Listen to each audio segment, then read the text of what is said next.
Okay, so it's hour 3. So let's add paging to our list, and then we'll want to add sorting to our grid as well. So if I go back to my courses page, to enable paging, there's just a couple properties we need to enable on our grid. So I'm just going to go up into my, back on my courses page, I'm going to go into my grid view control. The first property we want to set, you can see in the list, would be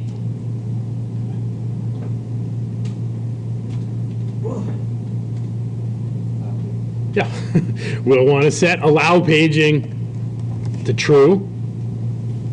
We also need an event handler for the paging. So we'll set the allow paging property to true. And we'll add on the page index changing event, we'll create a new event. So this will, Visual Studio will write a page index changing event. Can we also add sorting? We'll do paging first, and then yes, we will do sorting, but we'll do paging first. Sorting's a bit more complicated. The other thing we have to set up is how many records we want to display at one time. So we also want to set up the page size property. Just so that we can make good use of this, we'll set it equal to 3. Normally we would display more than 3 records. We'll do 3 for today because that'll give us 3 sets of pages to go through.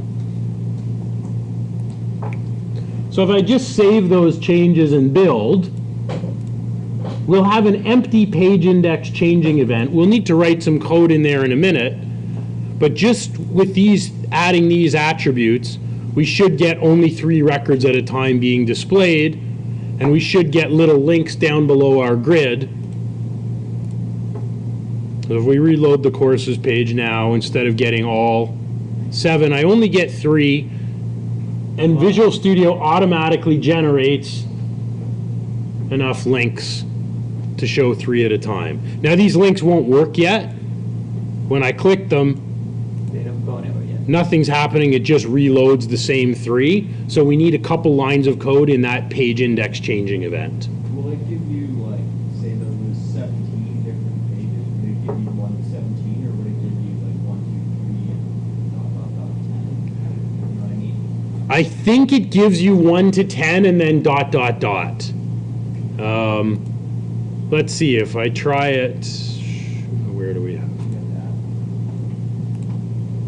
Yeah, I'd have to add a bunch. I think you get 10. I don't think you'd get all the page numbers. I think it will give you 1 to 10 and then dot, dot, dot.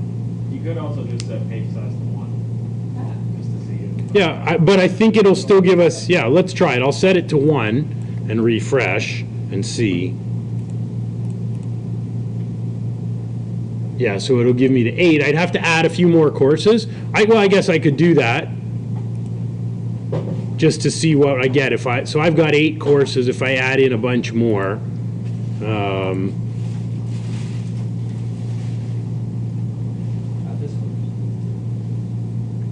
well, then I have to add a new department, or we can add it. Oh, that's fine. We'll put it in under math.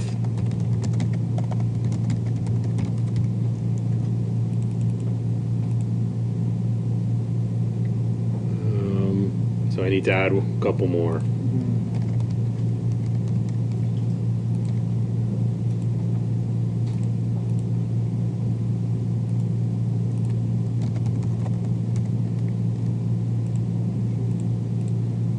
So I've got 11 courses. There we go. So it gives me 10 by default. I think we can override that if we want to. We can set that. Also, if you don't want the numeric pages, if you just want like first, last, next, and previous, there are all kinds of settings in the pager settings mode.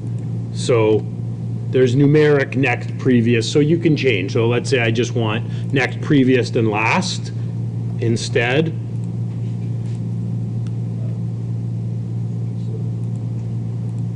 Whoa. I get those. So that's what happens when you add more than 10. Yeah, so we can set that up. I'll put it back to 3. So you can do quite a bit of customization with it. And by default, it'll give you 10 pages and then the ... for more. Okay, so now we just need to write a little bit of code in our event handler. So if I go to courses, so Visual Studio wrote the page index changing. So we want to set the page index and refresh the grid. So here's all we need to do.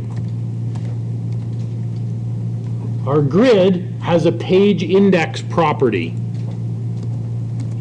We're going to set it equal to this argument. The argument will tell us which page number the user clicked. So e.newPageIndex is the property. So that'll take us to the right page, and then we'll just call our get method to repopulate the data. That's it. If you try yours now, you should be able to page through it.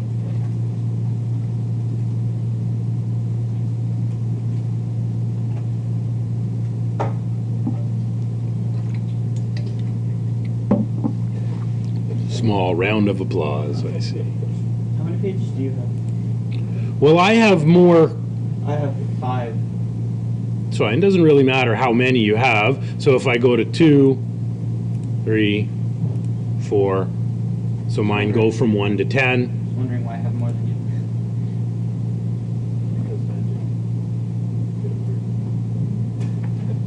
you. So the paging is super easy. We just need to enable paging, write that event handler, set the page size to display however many records we want, and set the page index and then repopulate. Now we can also let our users choose, right? You see this a lot, particularly on shopping carts. So if I just, let's see, right? I could really use not a new Barbie.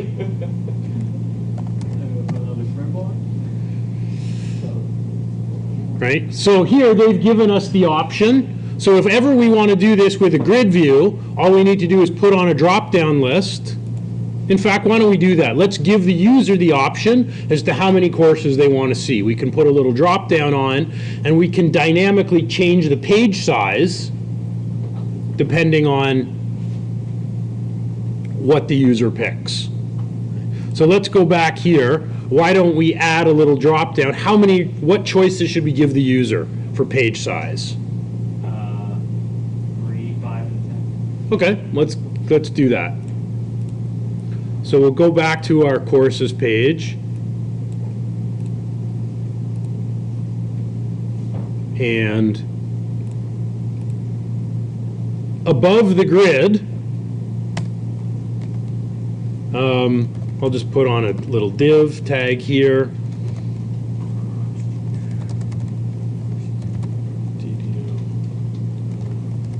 Call it DDL page size.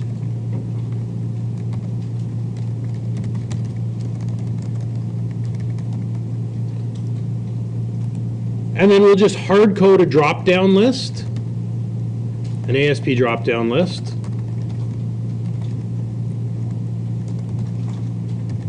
Call it DDL page size. Run at equals server. And we'll just hard code in 3 options.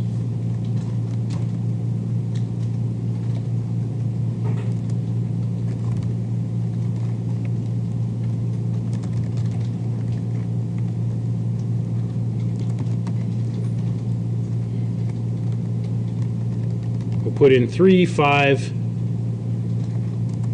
and 10.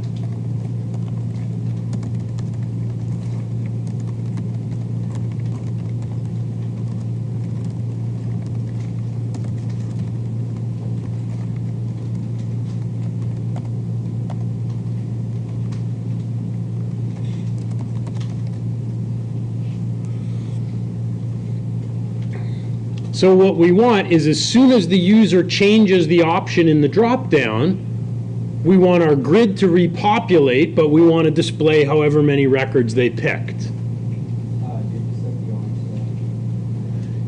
We got to set two things. That's one. So on our selected index changed, we want to create a new event.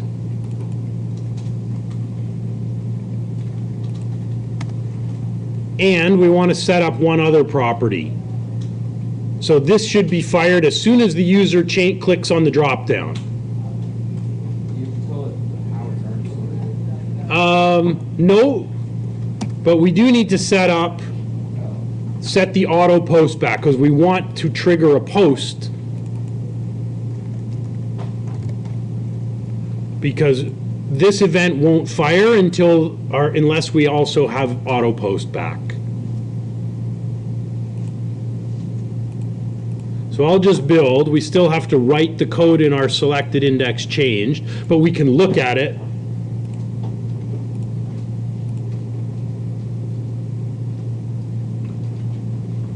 So here's our drop down.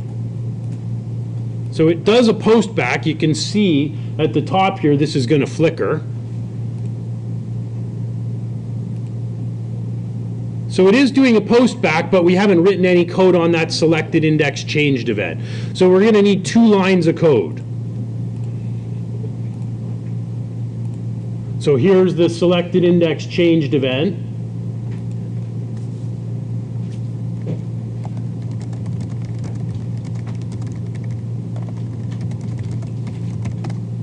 So how would we set the page size? Grid courses.page size. So grid courses.page size. Oh, actually, in this case, they call it page.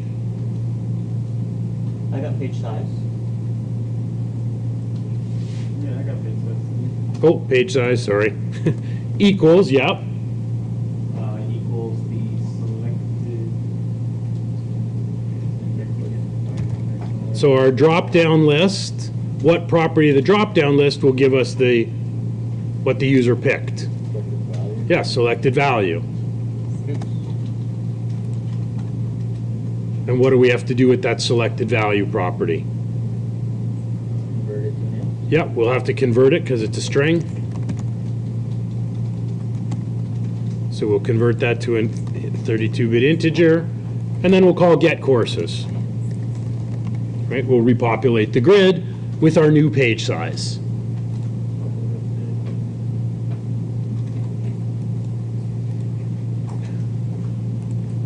So let's recompile and try that out.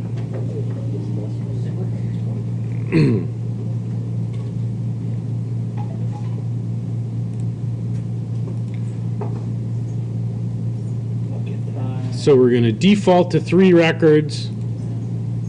We can choose 5.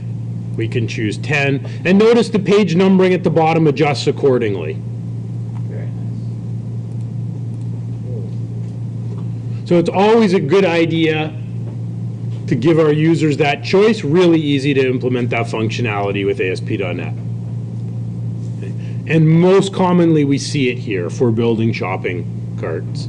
We'll typically want to allow users. Same if we're doing a search page, right, and displaying results in a grid, we might want to let the users choose how many results to show at a time. So that paging is really pretty simple for us to implement.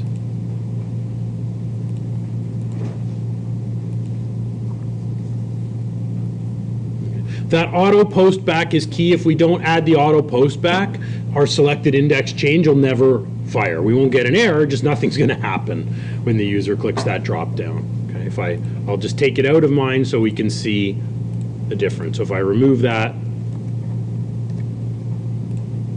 and go back to courses, still looks fine except when I click my drop down, there's nothing happening here. Okay, so that attribute is required in order to execute this code.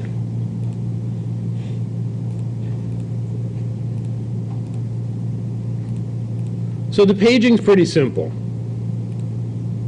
And again, much less code in using a .NET grid view than if you were going to try and enable paging, let's say in PHP, a list of PHP data. Justin, if you enter the Lucky Lobster contest during class and win, you have to share the proceedings with the rest of the class. Good luck to you. What? Let us know how you make out. What proceeding? Okay, In all seriousness, I do hope you care. so now let's add sorting to our grid. Okay, anybody have any other questions about paging? Okay, so we want to make these into clickable headings, and then we want to resort our grid up or down based on the selection. So we'll do this sort of one step at a time. So the first thing we want to do, I've already set up in my grid the sort expression property, and I've made the sort expression the same values as my data field. So if you don't have this in your 4 bound fields, go ahead and add this sort expression property for each of your 4 bound columns, because that will tell the server when the user clicks on that column heading which column is it sorting. Is it case sensitive? No, it's not case sensitive. So that's all we've added, so put this. Yeah, so make sure you add the sort expression Okay, I'll put that in there. to each column. Now we're going to have to add a bunch of properties to our grid view. So what things do you suppose we're going to have to add? The first one should be pretty obvious. If we enabled allow paging, Allow sorting. we're going to have to enable, as soon as we do this, Ooh. adding allow sorting will automatically turn any column that has a sort expression into a link. So if I go back and refresh the page, these 4 columns are automatically links. What? Right? So now we need to write the event handler because it's trying to call our sorting event, which we haven't written yet. Now we say on sorting. Yep.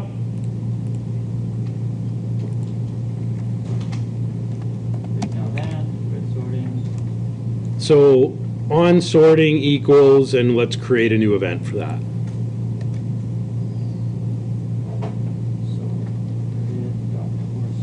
So that'll write a sorting event.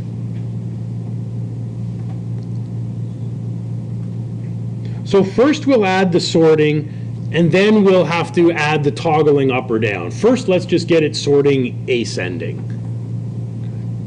Sorted, ascending, cell style or hairstyle? So what we're going to do, I mean, we need to repopulate the grid. We basically want to modify this query. We still want this query to run, but we want to sort that query. So we could copy this code in here and add sorting, but that's not very efficient. We're probably better off to just call our get courses method that already runs and add some sorting in here.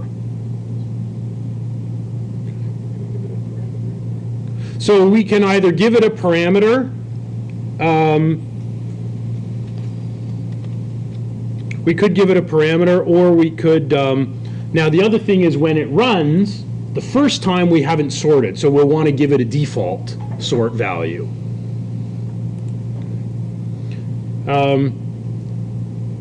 So yeah, maybe that's a good approach. Why don't we add a parameter here? So in get courses, let's add a string parameter called sort column. So that's going to break this. So when we call get sources for the first time, let's sort by course ID.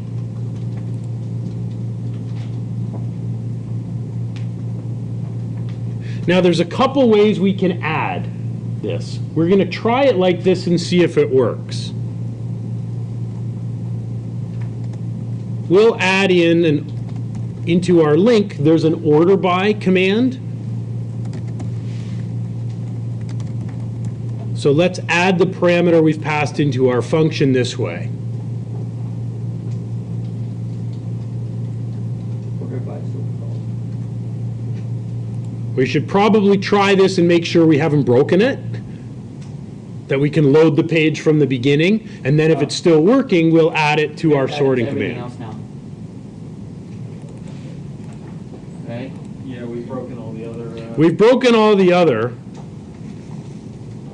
Should still work on page It should still work on page load, but it's broken, so let's rethink this for a minute. Yeah. Make it a global variable? Yeah, maybe we'll do that instead. Rather than passing it, making it a parameter, I like that suggestion. Up at the top above page load, let's declare it up here, and we'll default it to course ID.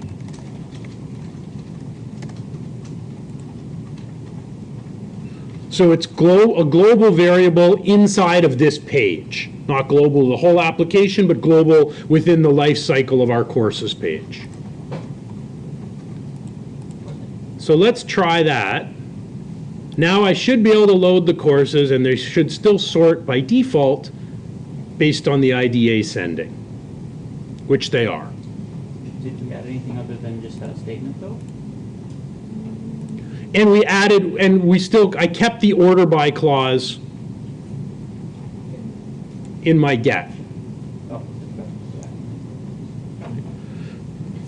So now we can write we can write the code inside our sorting event handler, where we call get courses, but we're going to change the sort column variable depending on which column heading the user clicked.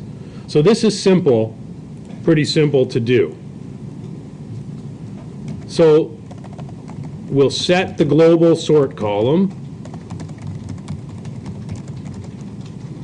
to the column clicked on by the user.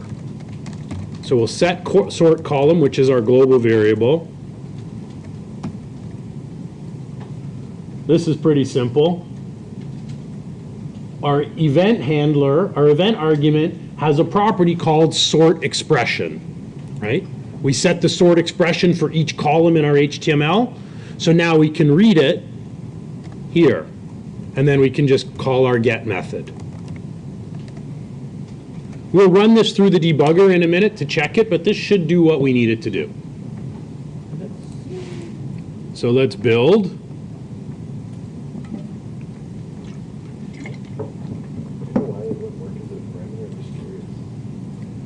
It would work as a parameter, but it means we have to change all of the other method calls. So this is probably a cleaner way of doing it. so it doesn't do anything yet?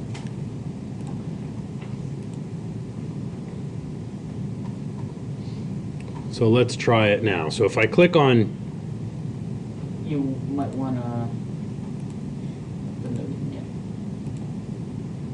well, let me check 10.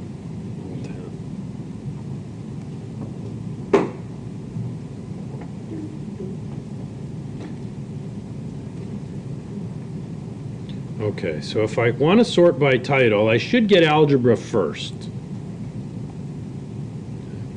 So this is not working. I'm not exactly sure why they give us this order by clause here, because it doesn't seem to work. We've got a workaround. Maybe it has something to do with maybe sort column isn't being set right. Well, let's check it. That's a good point. Is it being set? Why don't I put in a breakpoint here and I'll run it and we'll see. Very good point you raise. Maybe the code is fine, maybe that code's fine, something else is wrong. Yeah, like maybe it's set in such a way that it doesn't interact well with the order by. Well, we'll try it and see. You could be right about that. Okay, so I'm going to pick all 10. So now when I click title, let's see what happens. So my e.sort expression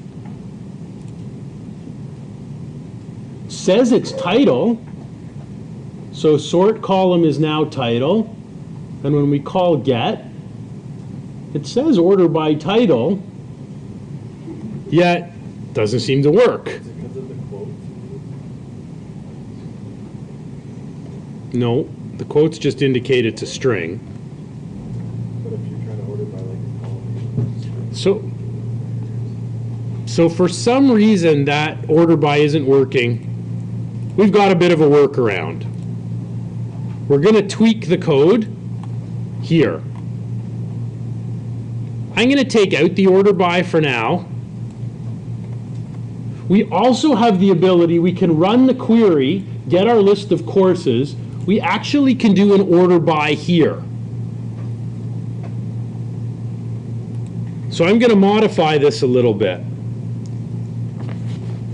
do I want to do it? I think I want to, So I'm going to call, say, as queryable, which is a method. If I convert that to a queryable collection, there's actually an order by right here. Order by, sort column, and then we'll call toList. What do I miss?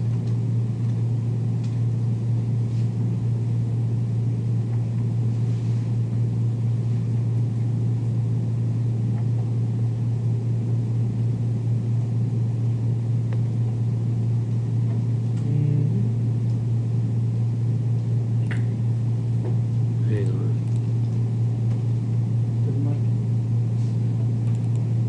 My syntax might be just. I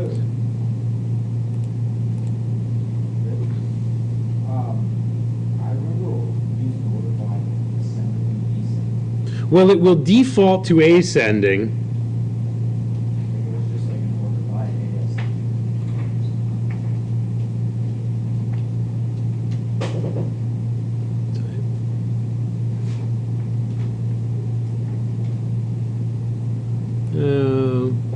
I'll just try this for a second.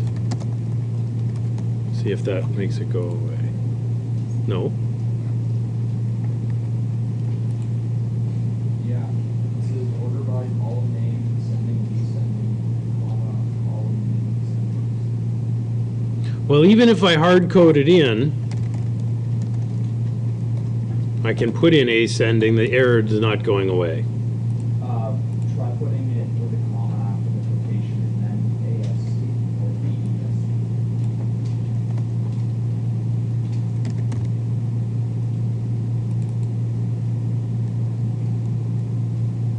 A comma? Yeah, and then Okay. ASC. I don't know if it needs to be No, same error.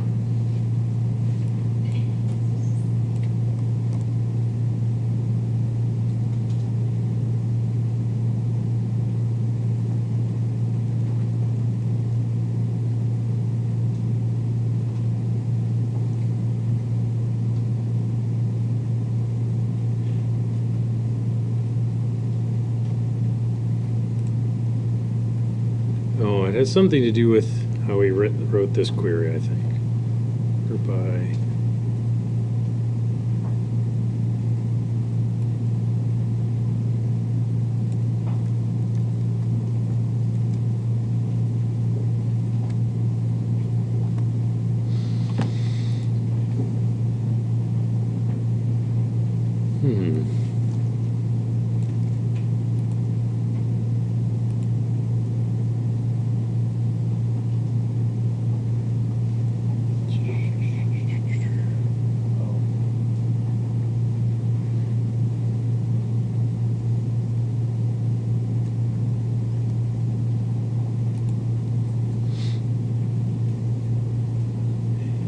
New.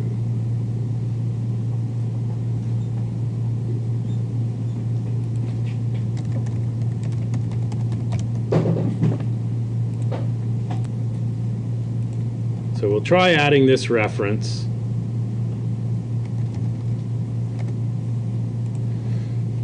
Project doesn't know what this is, so I think we'll need to add it. So I'll go to Solution Explorer. I'll select my project, and I'll right-click and choose Manage New Get Packages. This should allow us to add that library. So what we want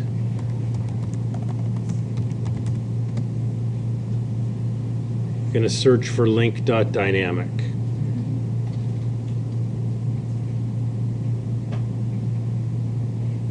Right. So if I search for link.dynamic, L-I-N-Q.dynamic, it brings up version 4 of Link, so I'm going to install this. So this is just installing a support library. It's very small, so it should run very quickly. I didn't get it. Make sure you've chosen online here. I think it defaults to installed packages. Choose online, Okay. which will download it from Microsoft. You're going to click on your project, right-click, and choose Manage NuGet Packages. This is how we add support libraries. Click on the Online tab on the left, and in the search box, search for link.dynamic. And then you'll want to choose this system.link dynamic 4.0 and click the install button. Why do we need to install them on the computer and load that? Pardon me? Why do we need to install them on our computer and load that? Because it's still referencing it locally. Yeah, in order to run it locally, you need to have a local reference. So what did Have you, it referenced locally? So then I clicked install, and I think that should fix our error. References within the project are only referencing. And then we added system.link dynamic in the references at the top of the page. Okay. I'm not sure if you can put references to online resources on a web page, but on an ASP that web page, but I don't think you can. Well, you might want to be able to run it locally even if you're offline, Yeah. right? Then the whole thing breaks. Okay, I think that should fix our problem. and that now it'll work? Yep, it's working.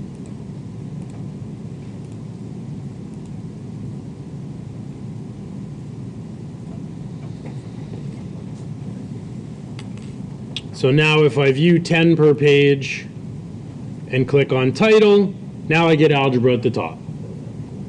You have algebra? Well, I added. Oh, okay.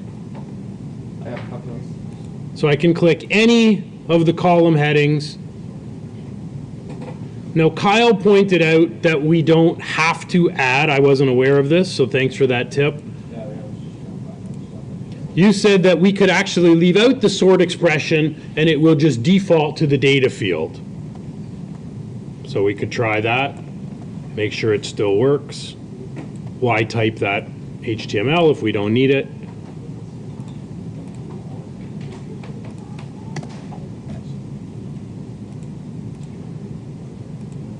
Seems like you need it. No.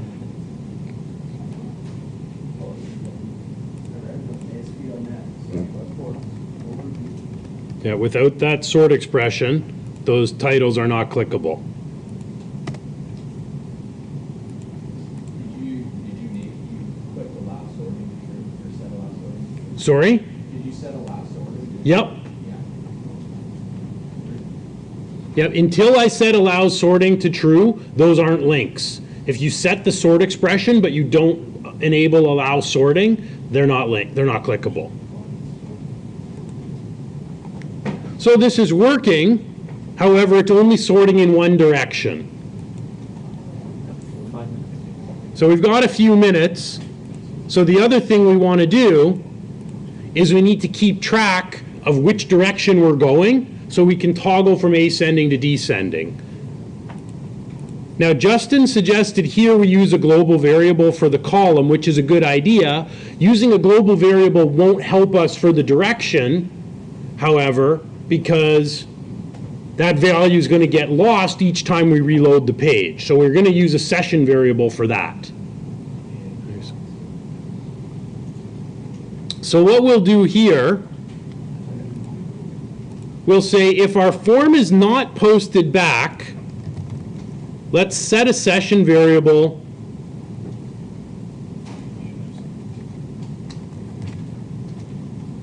called sort direction, and let's default that to ascending. Okay.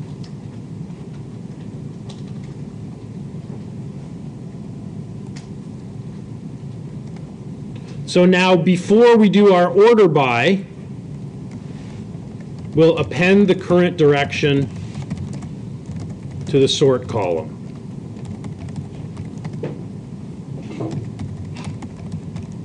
So we'll set our sort column plus equals a space. Sorry, that should be plus. Space plus.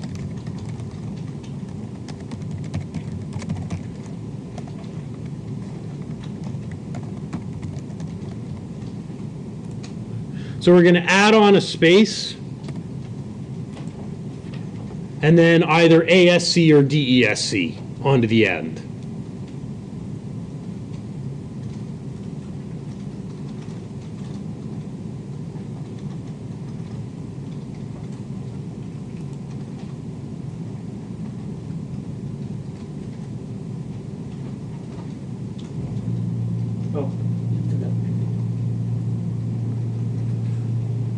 So we need to do one more thing, right? After we sort and call get, we better toggle the direction. So if our session sort direction is ascending,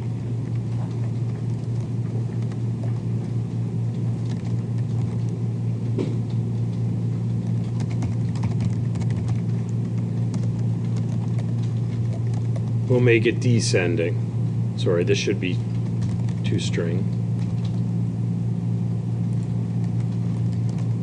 And if it's already descending,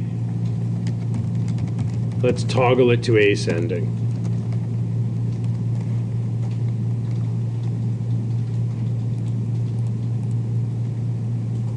So this should allow us to now sort up and then sort down.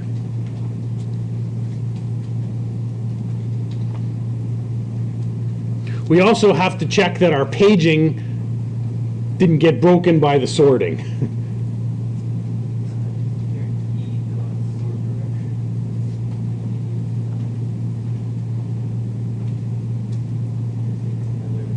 There is an E dot sort direction. To be honest with you, you know what? We can try and use that. I've never used it. That's fairly. Use values like ascending, like the whole word, not like the Okay. Well, you know what? I will run it this way. Well, I'll have to play with that, Josh. It's a good question. I haven't used that property before. That's new. That's fairly new.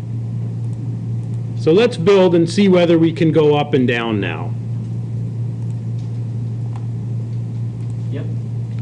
So now I can go A to Z on title. Whoops.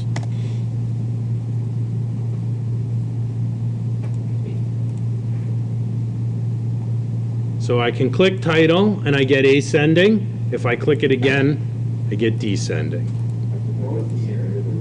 You have to refresh it because if you just leave it on the page, remember we're defaulting the session variable to ascending. If you don't refresh, that value is empty.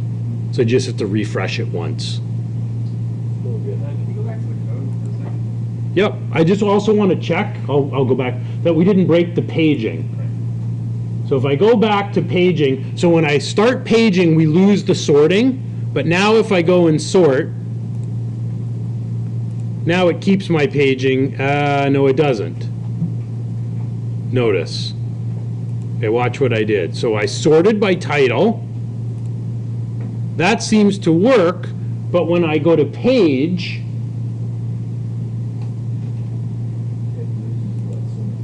it loses it. So we're not quite, I'll put the code back. The problem is when we're paging,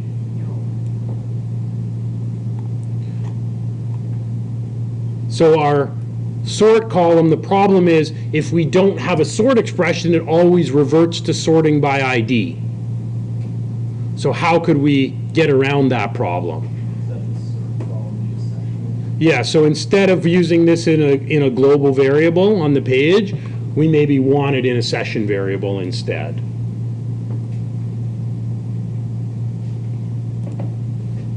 So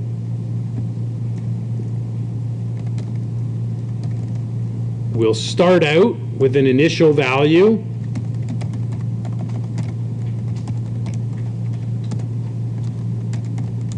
of course ID. So I'm going to take out that line.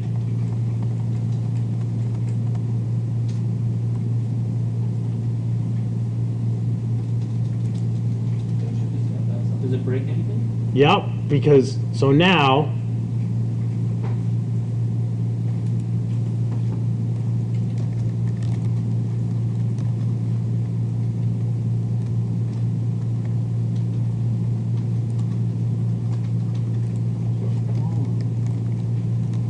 we're going to use a session variable for both. So I change line 34 to use a session variable, and I change line 35 to use that session variable. We'll also have to change our sort command to use a session variable. This way that value will persist if the user starts paging as well. We won't lose it because we're using the session to store the column. So I've changed that to a session variable. I've changed this one to use a session variable. And we'll need to do the same here.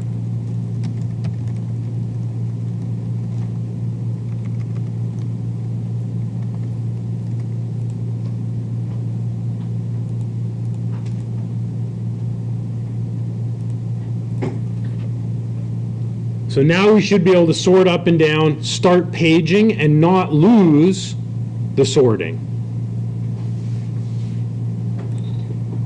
We'll try one more time. So I'll choose 5 per page. Oops.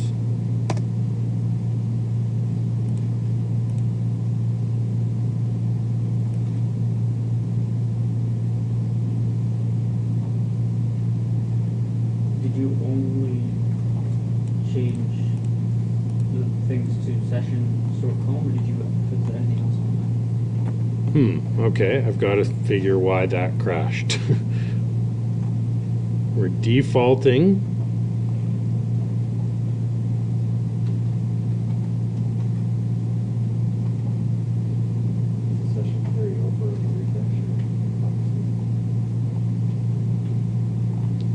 We'll run it through the debugger.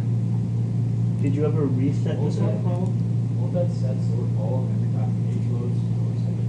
No, it's only if it's not posted back. So that should only be when it runs the first time. Did you change the sort column anywhere else?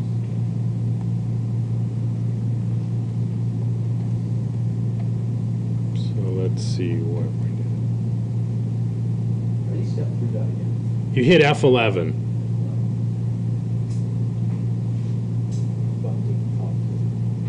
Yeah. Oh, I can't see this. I may have to stick this in a variable so I can see it. I can't evaluate the session variables very easily that way. Maybe that's what the error is. Shouldn't be, but we'll...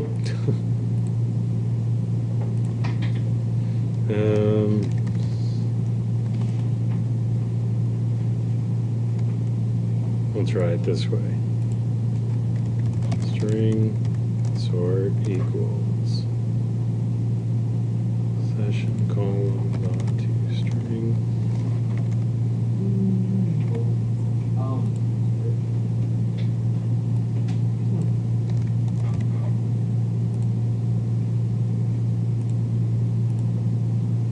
We'll try it and see.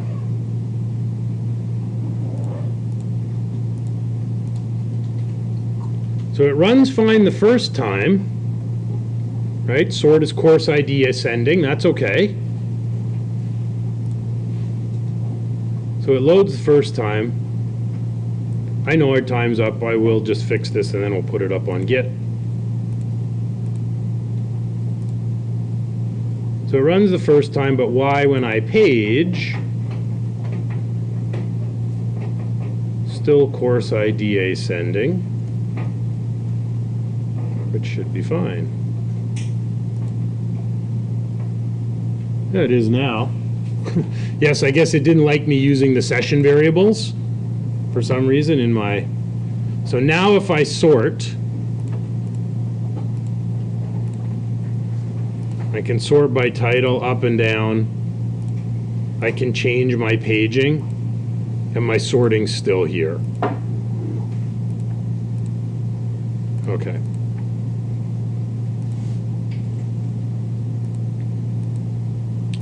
So I just created a local string variable called sort, where I put together my two session variables separated by space. And then I pass my local variable into my order by. So now we can page or sort. Josh? Yeah, I'm good. Weird, 'cause it was working before, but now it's saying that the queue test is not recognized. I'm getting the same one.